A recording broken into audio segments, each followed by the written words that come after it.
Ao conhecermos a história da evangelização no norte do Brasil, o nome que sobressai é o de Eurico. Mas as crianças podem levantar, porque a nossa irmã Bianca, com a sua equipe, está preparada para receber nossas crianças. Então, as crianças são convidadas, os pais que desejarem enviar as crianças para o culto infantil, fiquem à vontade para fazê-lo, e daqui a alguns instantes nós estaremos reunidos mais uma vez, adultos e crianças. A Bianca já está ali na porta principal, então se há mais alguma criança, já pode seguir, já pode ir ao encontro da Bianca. Enquanto os demais irmãos abrem a palavra de Deus em Hebreus capítulo 7, versos 20 a 28. Hebreus 7, versos 20 a 28.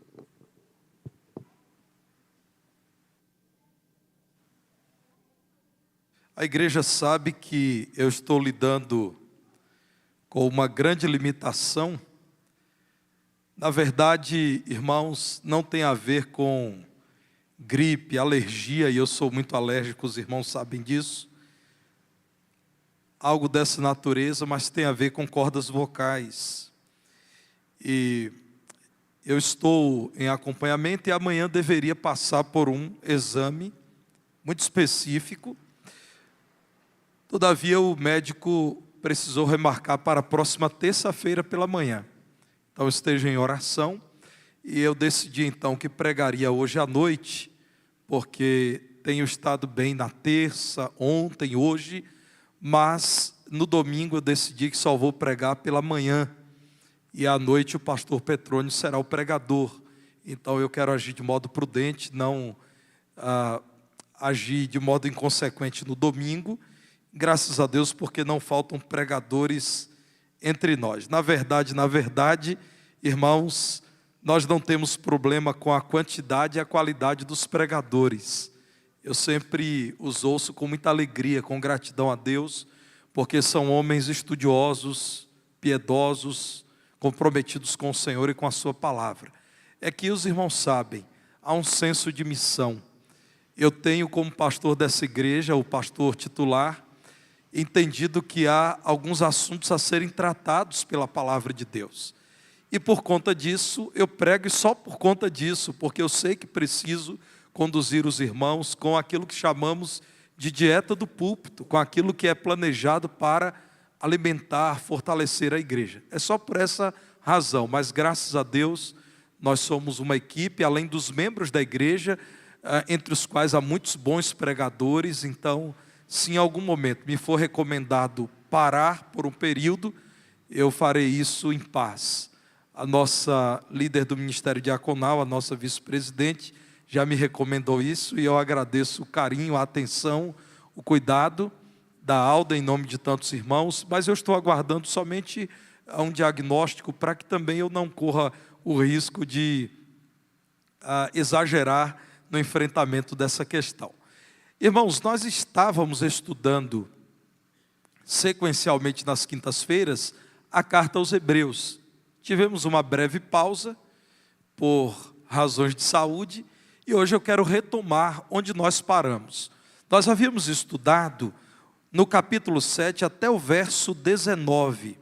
Por isso hoje vamos retomar o verso 20, estudando então a parte final do capítulo 7 da Epístola aos Hebreus.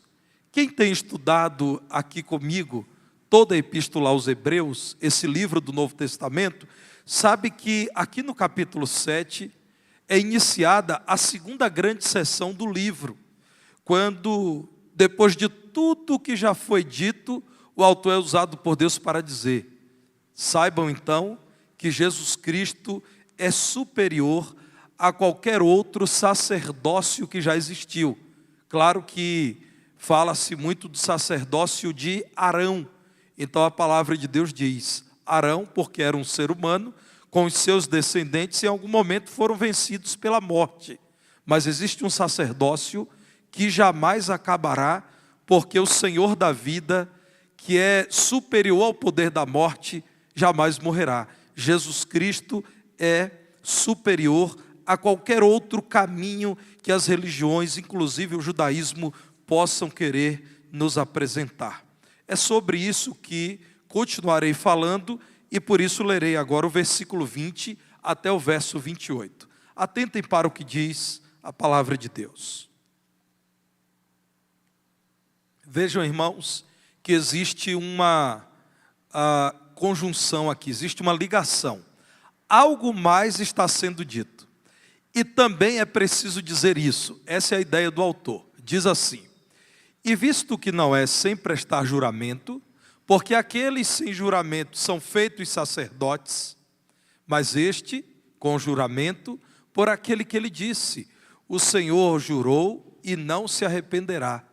Tu és sacerdote para sempre. Por isso mesmo, Jesus se tem tornado fiador de superior aliança. Ora, aqueles são feitos sacerdotes em maior número, porque são impedidos pela morte de continuar. Este, no entanto, porque continua para sempre, tem o seu sacerdócio imutável. Por isso também pode salvar totalmente os que por ele se chegam a Deus, vivendo sempre para interceder por eles. Com efeito, nos convinha um sumo sacerdote como este, santo, inculpável, sem mácula, separado dos pecadores e feito mais alto do que os céus, que não tem necessidade, como os sumos sacerdotes, de oferecer todos os dias sacrifícios, primeiro por seus próprios pecados, depois pelos do povo, porque fez isto uma vez por todas, quando a si mesmo se ofereceu. Porque a lei constitui sumos sacerdotes a homens sujeitos à fraqueza, mas a palavra do juramento, que foi posterior à lei, constitui o Filho perfeito para sempre. Notem essa última expressão: constitui o Filho, Jesus, perfeito para sempre. A palavra do juramento, aquilo que é dito, por exemplo, no Salmo 110, verso 4, um salmo profético que Deus dá a Israel, para dizer a Israel: virá o Salvador, virá o Messias, o Senhor jurou e não se arrependerá. Tu és sacerdote para sempre, segundo a ordem de Melquisedeque. Jesus, portanto, é vinculado a Melquisedeque, um sacerdote da parte de Deus, anterior à lei. Jesus não é, meus irmãos, como Arão, que foi ordenado para um tempo limitado à sua morte. Deus tem determinado que o seu próprio Filho será sumo sacerdote eterno, isto é o responsável por levar os homens eternamente a Deus. Irmãos, abram a Bíblia em Hebreus 7,16 e vejam quando a palavra de Deus diz que Jesus foi constituído, assim como Melquisedeque, não conforme a lei de mandamento carnal, mas segundo o poder de vida indissolúvel. Isso está sendo dito por quê? Em Israel, no sumo sacerdócio exercido pelos de Arão, quais eram os critérios levados em consideração para escolher um sacerdote para o povo, para apresentar o povo a Deus? Eram requisitos étnicos: tem que ser descendente de Arão. Requisitos cerimoniais: precisam ser homens capazes, sem defeitos, sem um passado que os condene. E eram critérios físicos. Então, meus irmãos, nós encontramos a palavra de Deus dizendo: por um tempo, esses sacerdotes foram dados a Israel para levar o povo a Deus. Vejam em Hebreus 7, no verso 28, quando a palavra do Senhor diz, mais uma vez, aquilo que eu já frisei, que o Senhor constituiu o seu Filho Jesus perfeito para sempre.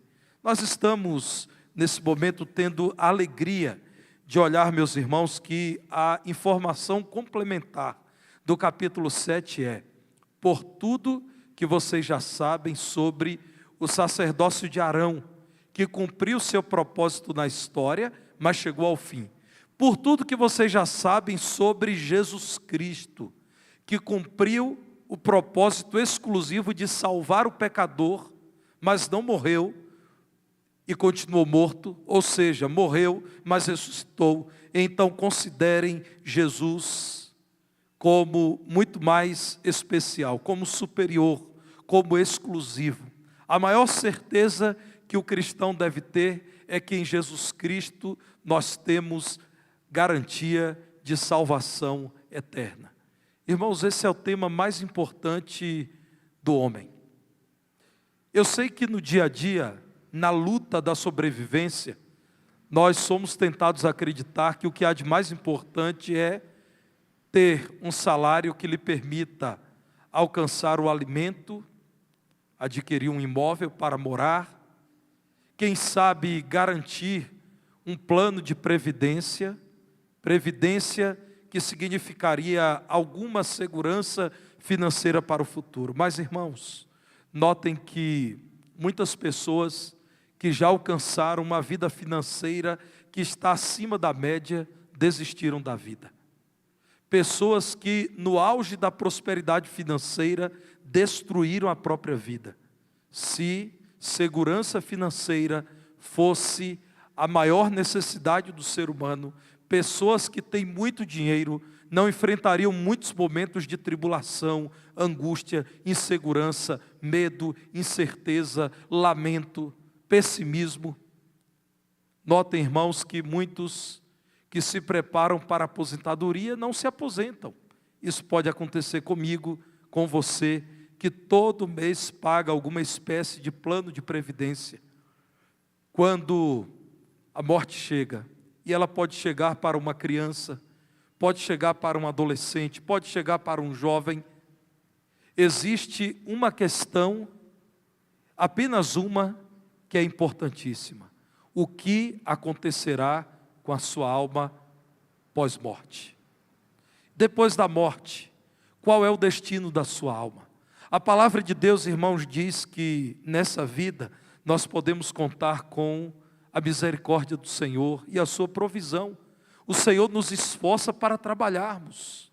Deus, irmãos, nos socorre quando nós estamos lidando com as nossas enfermidades.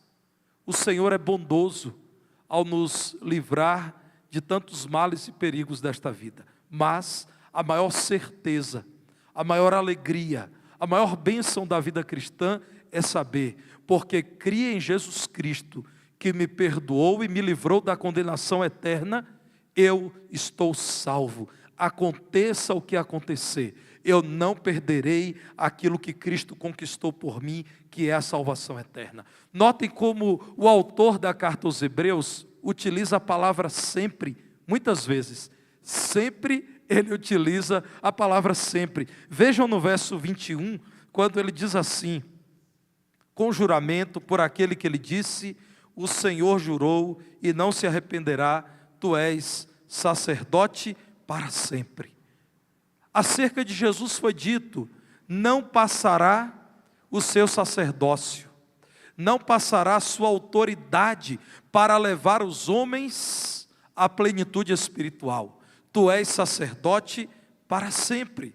Vejam no verso 24, quando a palavra do Senhor diz: no entanto, continua para sempre, tem o seu sacerdócio imutável. Vejam o verso 25, vivendo sempre para interceder por eles. Vejam como eu já disse, mais uma vez, vejam, irmãos, o verso 28, o Filho é perfeito para sempre. O Senhor Jesus Cristo, como diz o verso 22, é o fiador de uma aliança superior, fiador de uma aliança melhor do que a do Sinai, melhor do que aquela aliança que foi feita por Moisés, melhor do que aquela aliança que dependia dos sacrifícios oferecidos pelo ser humano. Jesus, sendo Deus, se fez carne e ofereceu-se em sacrifício por nós, para com o seu sangue, em definitivo, purificar os que creem nele,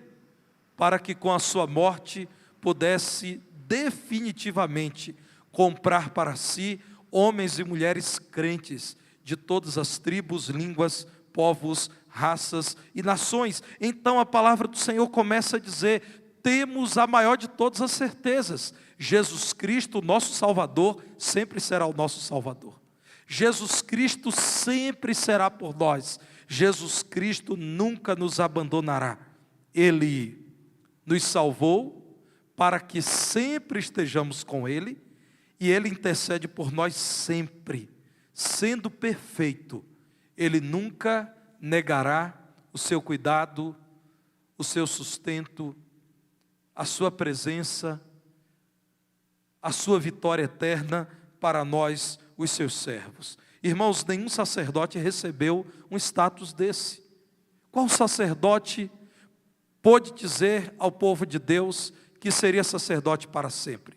A palavra do Senhor diz que em algum momento, pela morte, acaba o sacerdócio daquele que, por melhor que esteja servindo, é um ser humano, mas o trabalho de Cristo jamais chegará ao fim. Vejam Hebreus 5, versos 9 e 10, quando a palavra do Senhor diz assim: tendo sido aperfeiçoado, Jesus tornou-se o autor da salvação eterna para todos os que lhe obedecem, tendo sido nomeado por Deus sumo sacerdote segundo a ordem de Melquisedeque. Nenhum outro sacerdote teve tal status. Teve o seu trabalho aprovado de tal maneira pelo Pai, que depois dele ninguém mais precisou realizar serviço algum em favor da aproximação dos homens com Deus. Irmãos, Jesus Cristo é, segundo o autor da carta aos Hebreus, aquela grande certeza que deveria ser guardada no coração dos cristãos do primeiro século.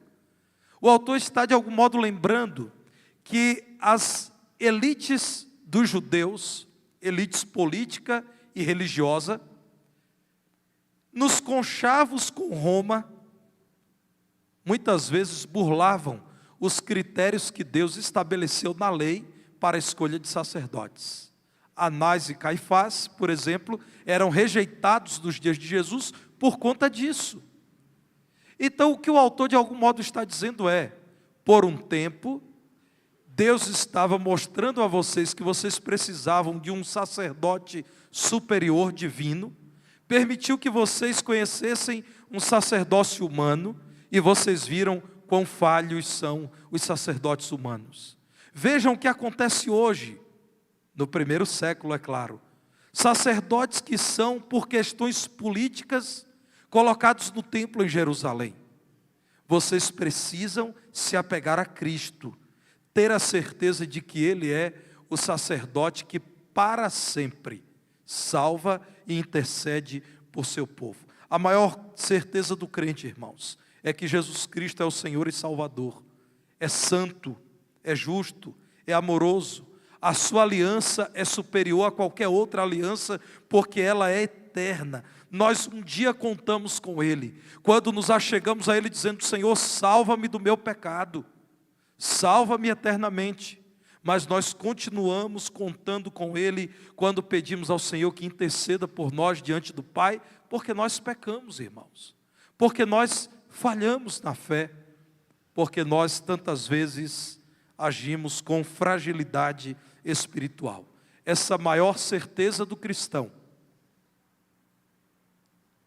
deve trazer ânimo para o povo de Deus da atualidade. O povo de Deus precisa hoje olhar para Jesus e dizer: eu estou satisfeito em Jesus, eu não necessito de um outro sacerdócio. É por falta de entendimento desse ensino da palavra, irmãos, que há pessoas sinceras, bem-intencionadas, mas equivocadas, buscando em homens o sacerdócio que pertence a Cristo, depositando na presença de um ser humano, numa instituição religiosa, em rituais, a confiança que deveria depositar somente em Jesus Cristo. Por que confiar em outrem a sua alma, a sua vida espiritual, e não a Jesus Cristo? Meus irmãos, nós precisamos lembrar que Jesus sempre salvará os contritos. Voltem a Hebreus 7, verso 25, quando a palavra de Deus diz que por conta daquilo que Ele fez, Ele pode salvar totalmente os que por ele se chegam a Deus. Jesus tem poder para salvar. Salvar do quê? Primeiro, irmãos, da condenação eterna. Porque quando em Jesus Cristo somos justificados, nós não estamos mais na condição de condenáveis. Jesus Cristo nos salva do que mais? Da escravidão ao pecado, pelo poder do Espírito de Cristo que passa a habitar aquele que nele crê. Há agora, irmãos, condição de resistir ao pecado, de dizer não à carne, de andar na contramão do mundo, de não fazer a vontade do Senhor das trevas, que é Satanás. O verso 25 diz: ele tem poder para salvar totalmente todos que se achegam a Deus por meio dele. Somente não será salvo quem não se achegar a Cristo com fé e arrependido da velha vida de pecados. Todo aquele que confessar o Senhor Jesus Cristo será salvo.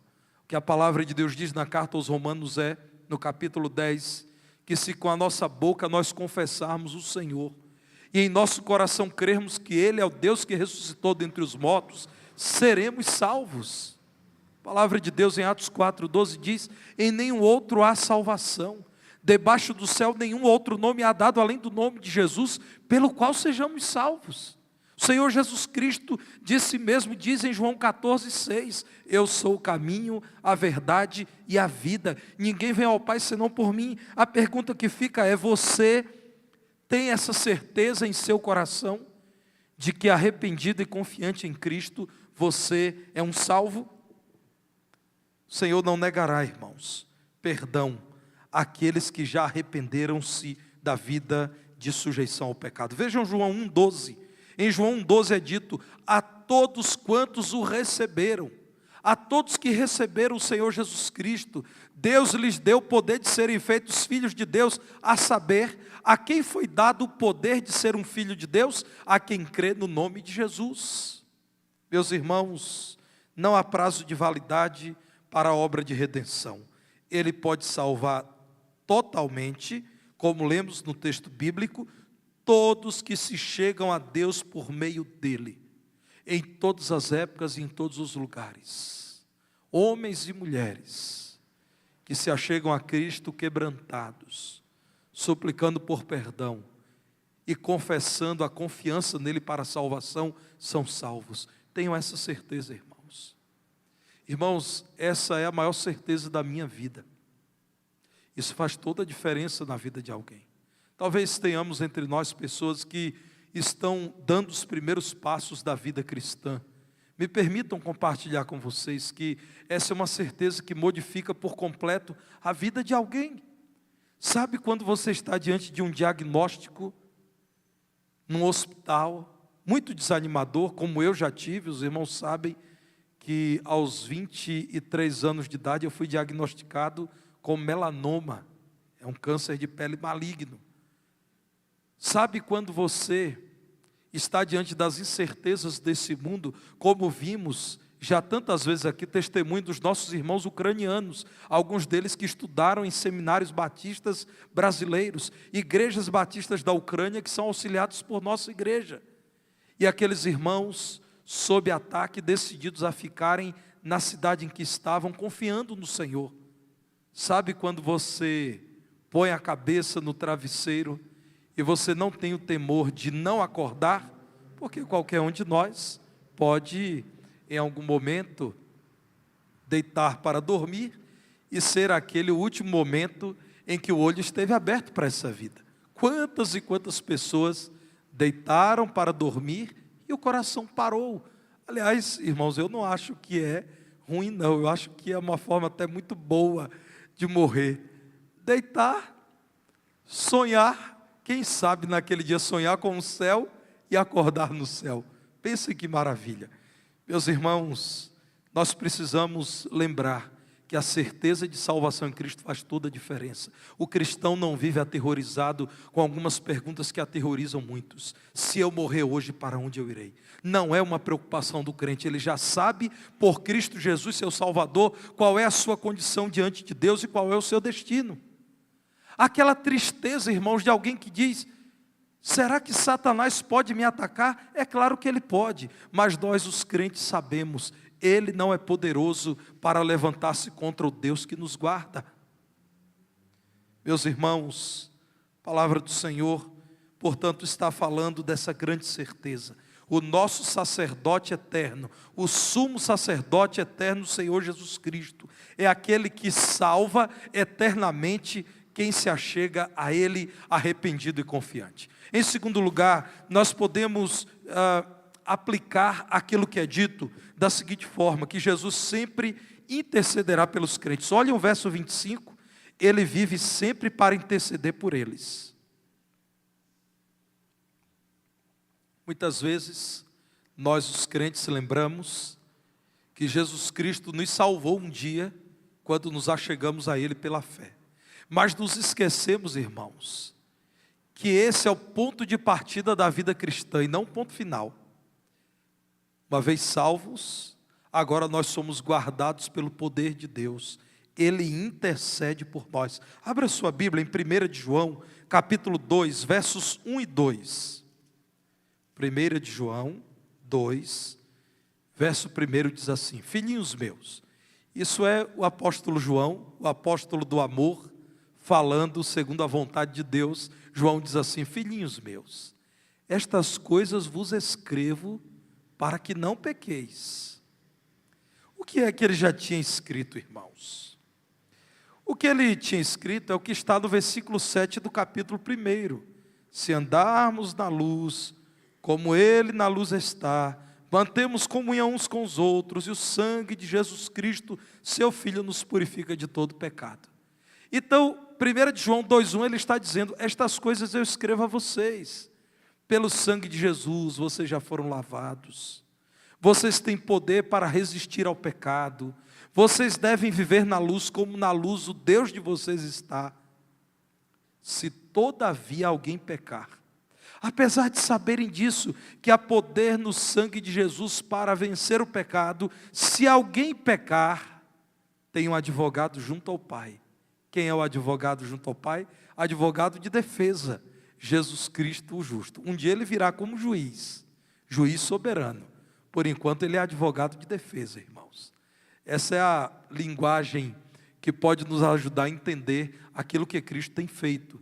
Jesus é a propiciação, é a oferta pelos nossos pecados. É aquele que chega diante do Pai e diz: Pai, perdoa, porque esse já foi comprado pelo meu sangue. Pai, aceite esse, porque esse está chegando por meio do meu sacrifício no Calvário. Esse tem aliança contigo por meu sangue. Ele é a propiciação pelos nossos pecados. E olha o que João diz: não só pelos nossos próprios, que estamos reunidos aqui agora, nesse tempo, mas ainda pelos do mundo inteiro. Em todo o mundo, homens e mulheres podem se lançar a Cristo pela fé, sendo salvos por Ele, serão acompanhados por Ele, terão nele um intercessor. Por isso, irmãos, nós oferecemos orações a Deus em nome de Jesus, porque Ele é o nosso mediador, como Paulo diz ao jovem pastor Timóteo. Jesus Cristo é o mediador entre Deus e os homens. Então, por ser Ele o nosso mediador, o nosso intercessor, nós oferecemos ao Pai orações em nome do Senhor Jesus Cristo, como a palavra de Deus ensina que deve acontecer. Nós oferecemos sacrifícios espirituais agradáveis a Deus pela pessoa de Jesus Cristo. É por meio de Jesus, irmãos, que em seu Santo Espírito nos habitando, nos direciona, que nós oferecemos culto a Deus, que nós oferecemos a nossa vida a Deus. Sem o Espírito de Jesus habitando você, você seria incapaz de desejar aquilo que Deus deseja, de entregar a Deus aquilo que o agrada. Notem, irmãos, o panorama das religiões. Existe muito mais gente praticando aquilo que Deus abomina em nome de Deus, do que fazendo aquilo que Deus aprova. Somente pelo Espírito de Jesus você é capaz de se esburrar, de se humilhar, de se anular diante de Deus e dizer: eu tenho prazer agora em oferecer sacrifícios que Deus recebe, sacrifícios espirituais. Quando eu demonstro amor pelo meu inimigo, Eu oro por aquele que me persegue. Quando eu estendo a mão ao abatido, ao necessitado, ao cansado, ao humilhado. Quando eu lembro do pobre, do órfão, do estrangeiro, da viúva. Quando eu dou bom testemunho de vida cristã. Quando eu demonstro fidelidade por minha esposa. Ou no caso das irmãs, pelo esposo. Quando eu falo a verdade. Quando eu consagro a minha vida ao Senhor. Os irmãos verão domingo próximo, quando estivermos lendo o livro de Isaías, é uma leitura que temos feito dominicalmente. O Senhor diz: o jejum do qual eu me agrado, o jejum que eu aprovo é vocês deixarem de oprimir aqueles a quem vocês têm oprimido. É vocês fazerem justiça a quem tem sido injustiçado. O jejum que me agrada é uma vida reta. Irmãos, nós só oferecemos a Deus aquilo que é agradável a Deus, porque Jesus Cristo nos habita e nos conduz nisso. Ele sempre ampara o cristão, você não está sozinho. Há mais ou menos 1 ano e 4 meses, eu estive numa situação embaraçosa. Era dia de mudança para outro apartamento, e eu precisei celebrar um casamento, época de pandemia, num sítio na região da barragem entre Divinópolis e Carmo do Cajuru. Naquele contexto, irmãos, apesar de todo o cuidado que havia naquele sítio, eu decidi que eu não comeria ali, eu estava de fato me resguardando ao máximo, e minha esposa e meus filhos não puderam ir. Havia um número limitado de pessoas, mas muito mais por conta do contexto de mudança de casa eu não pude ir. E começou a chover, era noite, não havia sinal no celular, como no passado. No passado, irmão Djalma, ninguém se desesperava porque não tinha sinal de celular, né? Não havia celular para se perder o sinal. E eu estava, irmãos, sem nenhum aplicativo desses que nos dão rota, tudo muito escuro, chovia muito, o carro um pouco baixo, sozinho. Eu considerava, irmãos, que eu conhecia bem a região do Ferrador, aquela região que o Edmar conhece tão bem. Mas Edmar, meu irmão, num sábado à noite, escuro, chuvoso, eu realmente, irmãos, estava tão equivocado que eu entrei por uma porteira. Quando me dei conta, eu estava na propriedade de alguém. Acho que pelo estilo do carro, alguém disse, não deve ser ninguém perigoso, não. E naquela circunstância, eu fiz uma breve reflexão, dizendo, que bom que eu não estou sozinho. Eu estava numa noite escura, chuvosa, perdido, sem aplicativo de direção, e não havia ninguém comigo no carro, mas dentro do meu coração havia paz. Eu dizia, eu não estou sozinho, o máximo que pode acontecer é acabar o combustível, mas eu acho que ainda havia muito combustível. Eu posso de repente sair lá em Cláudio, porque há uma ligação para Cláudio aí por essa região. Se eu sou em Cláudio, eu acho que vai ser até mais fácil voltar para Divinópolis. Mas naquela circunstância eu pensei, eu não estou sozinho, eu estou em paz. Em algum momento, irmãos, eu decidi o seguinte, eu não vou entrar mais nem à direita, nem à esquerda. Eu vou continuar seguindo em frente. Deus já sabe onde vai dar essa estrada. Ele já sabe o que tem lá na frente. A minha decisão é essa aqui. Senhor, eu estou agora nessa estrada que parece ser a mais larga dessa região. Eu vou nela até o fim. É como o Senhor, eu vou com o Senhor até o fim. E meus irmãos, quando o crente toma essa decisão, eu não estou sozinho, eu não tenho que temer, eu farei tudo aquilo que está ao meu alcance, que Deus me permite ter o farol do carro ligado, Deus me permite estar com as janelas fechadas, Deus me permite ligar o desembaçador, Deus me permite até ouvir uma boa música aqui, andar em baixa velocidade e esperar o que Ele tem para mim na frente. E assim eu fiz, irmãos. Naquele momento eu estava em paz. Em algum momento eu vou chegar em algum lugar. E meus irmãos, em algum momento eu cheguei exatamente onde eu precisava chegar, no acesso ao bairro Novo Paraíso.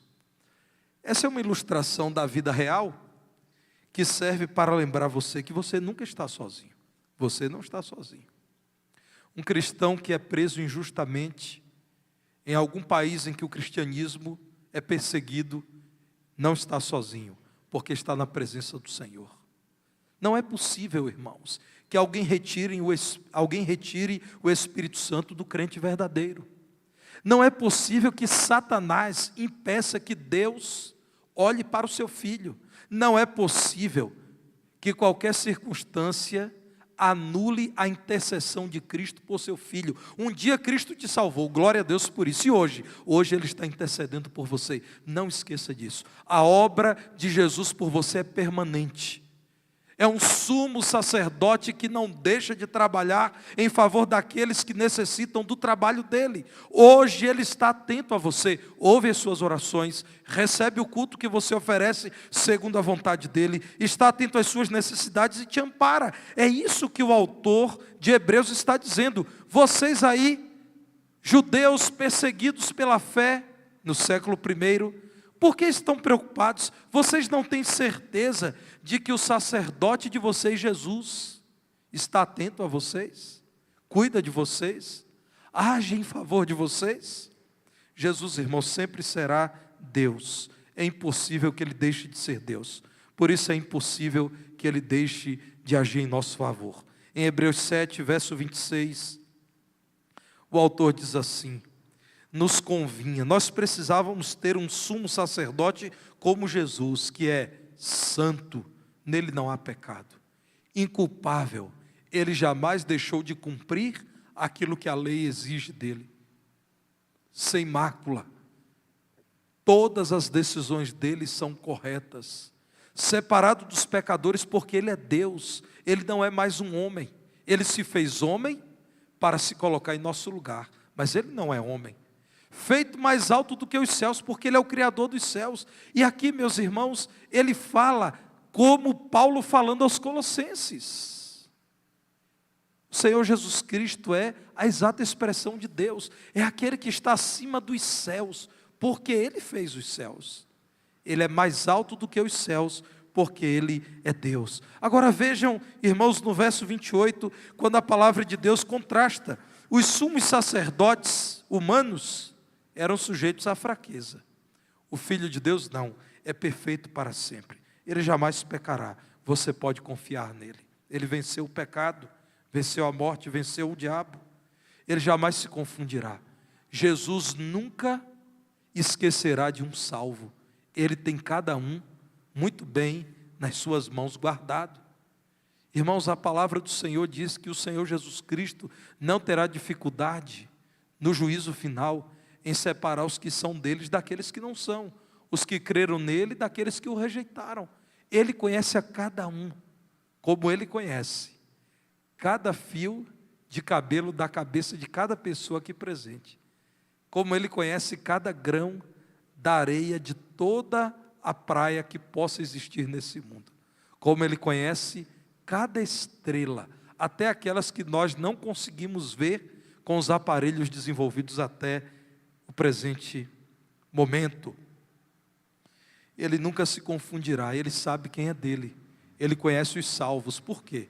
Porque os verdadeiros salvos receberam o Espírito dele, ele habita em quem é dele, ele nunca negará auxílio, ele jamais deixará de conduzir quem é dele.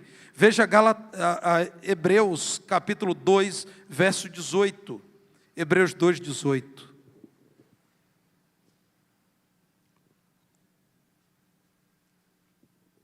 Naquilo que ele mesmo sofreu, ele se fez carne, foi tentado, foi rejeitado, foi humilhado, foi perseguido. Naquilo que ele mesmo sofreu, tendo sido tentado, é poderoso para socorrer os que são tentados. Ele sabe exatamente das suas necessidades, sabe das suas lutas, sabe das suas dores, sabe das suas possibilidades. Ele sabe. Você pode confiar que esse Deus te conhece muito bem e jamais se negará a cuidar daqueles que nele esperam.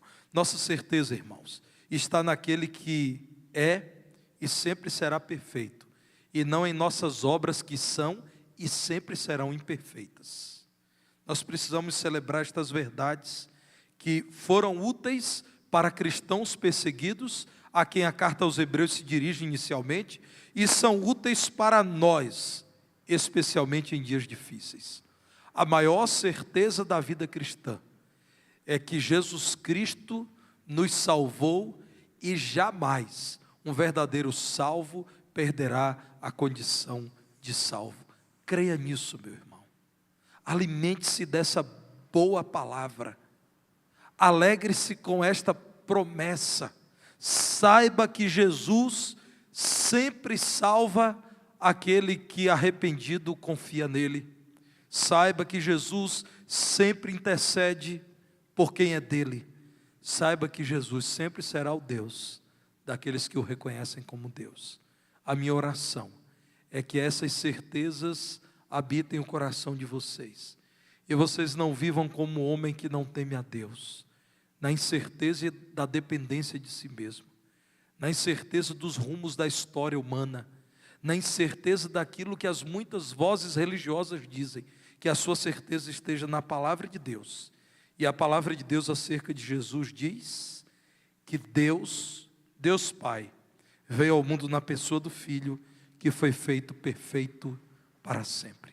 Deus, pois, em Cristo, nos abençoe, nos ajude a celebrar, mas a também divulgar essas verdades. Nos ajude a comemorar, mas também a dizer a outros: creiam em Jesus e tenham tais certezas. Nós vamos cantar o hino cada momento. Vamos ficar em pé, irmãos. Vamos cantar o hino.